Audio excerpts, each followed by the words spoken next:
Differentialregning. Okay, det lyder måske lidt avanceret, men bare rolig. I virkeligheden er det bare matematikkens måde at tale om forandring på.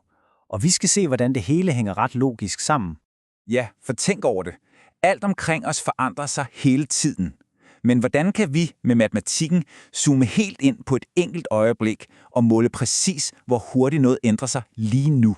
Her i denne gennemgang, der bygger vi det hele op fra bunden. Vi starter med selve ideen, så ser vi på, hvad den betyder i praksis, får styr på værktøjerne, altså regneringerne, og til sidst ser vi, hvordan vi kan bruge det til at løse helt konkrete problemer. Godt, lad os springe ud i det. Første del. Hvad er differentialregning egentlig for en størrelse? Hvad handler det her med øjeblikkelig forandring om? Altså, du kan jo godt regne gennemsnitsfarten ud for en hel biltur, men det er jo ikke det samme som den fart, du har i et specifikt øjeblik. Differentialregning, det er som at kigge på bilens speedometer. Det fortæller dig din fart lige præcis nu. Og den her idé om en øjeblikkelig hastighed, den kan vi faktisk se på en graf. Det er her, vi møder det helt centrale begreb, differentialkvotienten. Og det er i bund og grund bare hældningen i et enkelt punkt. Kig på en linje. Det er hældningen jo nemt nok, den er den samme overalt. Men se så på en kurve som den her. Her ændrer stejligheden sig jo konstant. Så hvordan i alverden finder man hældningen i et helt specifikt punkt?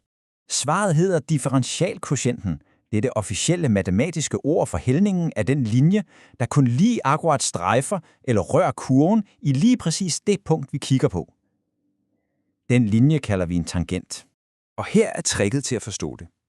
Forestil dig, at vi starter med en linje, der går igennem 2 punkter på kurven. Okay? Nu tager vi det ene punkt og lader det glide langs kurven, tættere og tættere og tættere på det andet. Se, hvordan linjen vipper. Lige når de 2 punkter smelter sammen til et, så har vi den linje, der kun lige rører. Og bum!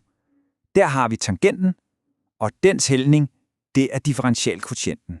Men altså, hvorfor er den her hældning så vigtig? Jo, fordi ude i den virkelige verden er det ikke bare et tal på en graf.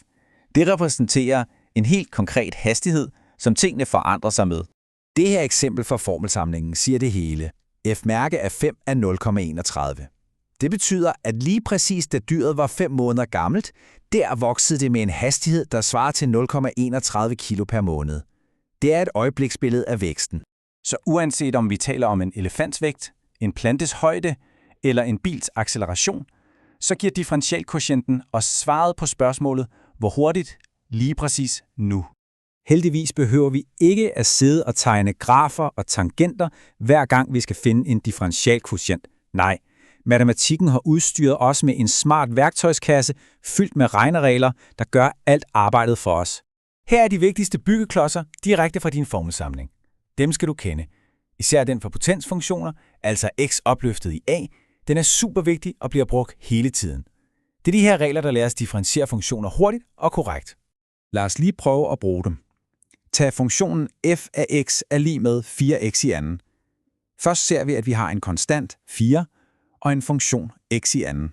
Okay, vi bruger reglen, der siger, at x i anden bliver til 2x, når vi differentierer. Konstanten, den lader vi bare stå, og så ganger vi dem sammen. 4 gange 2x, det giver 8x. Så simpelt er det. Nu hvor vi kan beregne den afledte funktion, så kan vi begynde at bruge den til det, den er allerbedst til at analysere og virkelig forstå, hvordan en funktion opfører sig.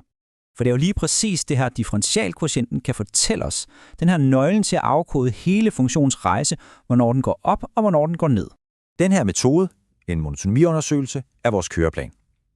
Først og fremmest finder vi f-mærke af x. Det er trin 1. Trin 2, og det smarte, er at sætte f-mærke af x lig med 0. Hvorfor? Fordi så finder vi de steder, hvor grafen er helt flad. De punkter deler grafen op i intervaller, og så tester vi simpelthen, om f-mærke er positiv eller negativ i hvert interval. Er den positiv, vokser funktionen. Er den negativ, aftager den. Det virker hver gang.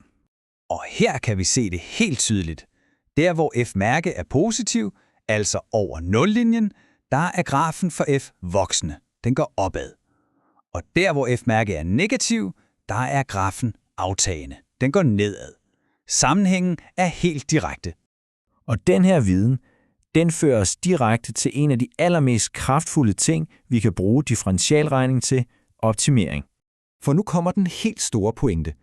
Toppen af bakken og bunden af dalen, altså en funktions maksimum og minimum, de kan kun findes der, hvor grafen er flad. Derfor er lysningen på ligningen f mærke af x er lig med 0 selve nøglen til at finde de her ekstremer. Ved at finde lige præcis de x-værdier, hvor hældningen er 0, kan vi altså udpege de allermest interessante punkter. Det kan være toppen af en kurve, der viser overskud, eller bunden af en graf, der viser omkostninger. Det er essensen af optimering. Spørgsmål som, hvad er størst, hvad er mindst, hvad er mest effektivt, det er den slags, vi løser med optimering. Og nu kender du det helt fundamentale første skridt til at finde svarene. Find de steder, hvor den afledte er 0.